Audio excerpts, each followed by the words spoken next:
मैदा एक ऐसी चीज बन चुकी है जिसे हर तरह के खाने में आज इस्तेमाल किया जाने लगा है। फिर चाहे वो चटपटे समोसे हो, नूडल्स हो या फिर ओए होए छोले भटूरे ही क्यों ना हो, हर एक जायके में मैदे का जमकर इस्तेमाल होता है।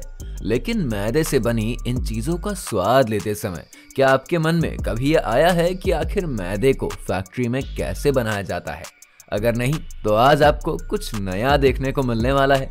तो दोस्तों, मैदा बनने के इस पूरे प्रोसेस को जानने के लिए बने रहिएगा इस वीडियो के अंत तक, ताकि जब आप दोबारा मैदे से बनी किसी स्वादिष्ट चीजों का स्वाद लेना तो आपको ये मालूम रहे कि आखिर इस मैदे को बनाया कैसे गया है और इसमें क्या क्या इस्तेमाल किया गया है।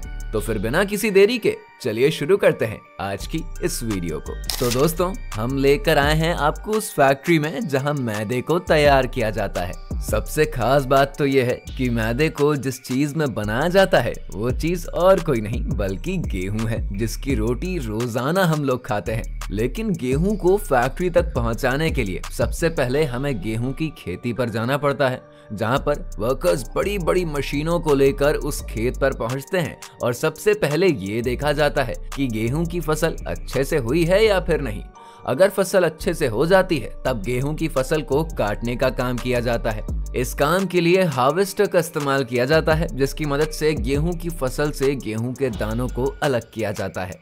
जब सारी फसलों से गेहूं के दानों को अलग कर लिया जाता है तब वर्कर्स के द्वारा उन सभी गेहूं को एक बोरी में भरा जाता है और उन सभी बोरियों को एक ट्रैक्टर पर लोड कर दिया जाता है। और अब ये ट्रैक्टर इन सभी बोरियों को फैक्ट्री तक पहुंचाता है। इसके बाद दूसरे वर्कर्स उन सभी बोरियों को गोदाम में बनी जाली पर डाल देते हैं, जिसकी मदद से वो गेहूं पूरे गोदाम में भरते चले जाते हैं। फिर बारी आती है इस गेहूं की टेस्टिंग की, जहां पर चेक किया जाता है कि गेहूं में कितनी नमी, प्रोटीन, ग्लूटेन और मिनरल्स हैं। अब अगर गेहूं पूरी तरह से परफेक्ट होता है तो इसे एक खास तरह के बकेट कन्वेयर बेल्ट की मदद से फैक्ट्री के सबसे ऊपरी सिरे तक पहुंचाया जाता है, क्योंकि ज्यादातर इस तरह की फैक्ट्रियों में टॉप टू बॉटम अप्रोच बनाया जाता है, जिसमें ग्रेविटी का इस्तेमाल किया जाता है। जब गेहूं को ऊपर से नीचे भेजा जाता है तो सबसे पहले क्लीनिंग प्रोसेस करी जाती है। क्लीनिंग प्रोसेस में सबसे पहले फ्री क्लीनिंग प्रोसेस करी जाती है। इसके लिए गेहूं को एक मशीन में भेजा जाता है, जिसके अंदर ड्रम की तरह घूमती हुई छलनी लगी होती है और उस छलनी की मदद से गेहूं में से रस्सी, प्लास्टिक, कागज जैसी बड़ी बड़ी चीजों को अलग कर दिया जाता है। इसके बाद गेहूं को भेजा जाता है ग्रेविटी क्लीनर में, जहां एक के ऊपर एक कई छलनियां लगी होती हैं। और जब गेहूं को इस पर डाला जाता है तो ग्रेविटी की मदद से गेहूं लुढ़कते हुए आगे बढ़ जाता है और छलनी की मदद से नीचे गिरता चला जाता है, लेकिन उसमें मौजूद भूसी और डंठल आगे बढ़ते हुए दूसरी तरफ इकट्ठा हो जाते हैं। जब गेहूं से डंठल और भूसी जैसी गंदगी को हटा दिया जाता है ना, तो उसके बाद गेहूं को मैग्नेटिक डेस्टोनर से गुजारा जाता है, जहां पर एक इलेक्ट्रिक मैग्नेट को लगाया जाता है, जिसकी मदद से गेहूं नीचे की ओर चला जाता है। लेकिन गेहूं में मौजूद लोहे की चीजें जैसे कि नट बोल्ट, कीले या फिर छोटी छोटी लोहे के तार वगैरह सब अलग हो जाते हैं। अब बारी आती है गेहूं के फाइनल क्लीनिंग की, जहां पर गेहूं को ग्रीन वॉशर में भेजा जाता है ताकि उसमें लगी हुई मिट्टी और धूल को भी अच्छे से साफ किया जाए। उसके बाद गेहूं को पानी से अलग किया जाता है और गेहूं को एक बड़े से बकेट में निकाल लिया जाता है। अब धुले हुए गेहूं को ग्रेन ड्रायर में भेजा जाता है, जिसमें इलेक्ट्रिक हीटर और पंखे लगे हुए होते हैं, जिसकी मदद से गेहूं बहुत ही जल्दी सूख जाता है। गेहूं को सुखाने के बाद अगर उस गेहूं से आटा बनाना होता है ना, तो उसे डायरेक्ट चक्की की तरफ भेज दिया जाता है और उसे पीस पीस कर बड़ी बड़ी किरानों की दुकान पर भेज दिया जाता है। लेकिन जब बारी मैदा बनाने की आती है तो यहाँ पर आपको समझने की जरूरत होती है कि गेहूं से मैदा कैसे बनाया जाता है, क्योंकि कई लोगों के मन में ये सवाल होता है कि आखिर गेहूं के आटे से तो रोटी बनाई जाती है, लेकिन मैदा कैसे बनाया जाता है। तो दोस्तों, आप सभी को बता दें कि गेहूं के 3 हिस्से होते हैं। पहले ब्रान, दूसरा एंडोस्पर्म और तीसरा जर्म। गेहूं की सबसे ऊपरी परत को ब्रान कहते हैं, जिसमें फाइबर, मिनरल्स और विटामिन पाए जाते हैं, और गेहूं के बीच वाले हिस्से को एंडोस्पर्म कहते हैं और इसमें कार्बोहाइड्रेट और स्टार्च पाया जाता है। तो वहीं गेहूं के सबसे अंदर वाले हिस्से को जर्म कहते हैं, जिसके अंदर कई सारे विटामिन और न्यूट्रिएंट्स पाए जाते हैं।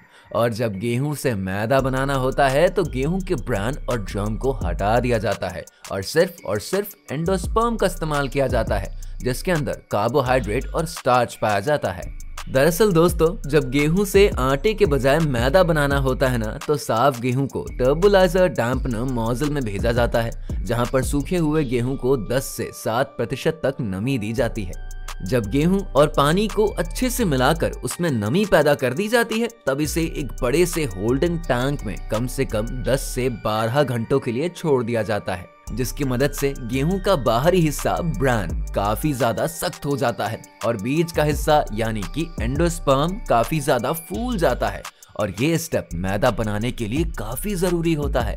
इसके बाद फूले हुए गेहूं को क्रैकिंग मिल में भेजा जाता है, जहां पर 2 बड़े बड़े रोलर्स लगे होते हैं और वो अपने अलग अलग स्पीड में घूमते रहते हैं और इन्हीं के बीच उस गेहूं को डाला जाता है। यहाँ पर गेहूं अच्छे से पिसते नहीं हैं, बल्कि गेहूं बीज से टूट जाते हैं, और इसी प्रोसेस की मदद से गेहूं के 3 हिस्से अलग अलग हो जाते हैं और गेहूं से आटा बनाने के लिए 2 हिस्सों को यानी कि ब्रैन और जर्म को अलग कर दिया जाता है, और बचता है एक हिस्सा यानी कि एंडोस्पर्म का इस्तेमाल मैदे के लिए किया जाता है।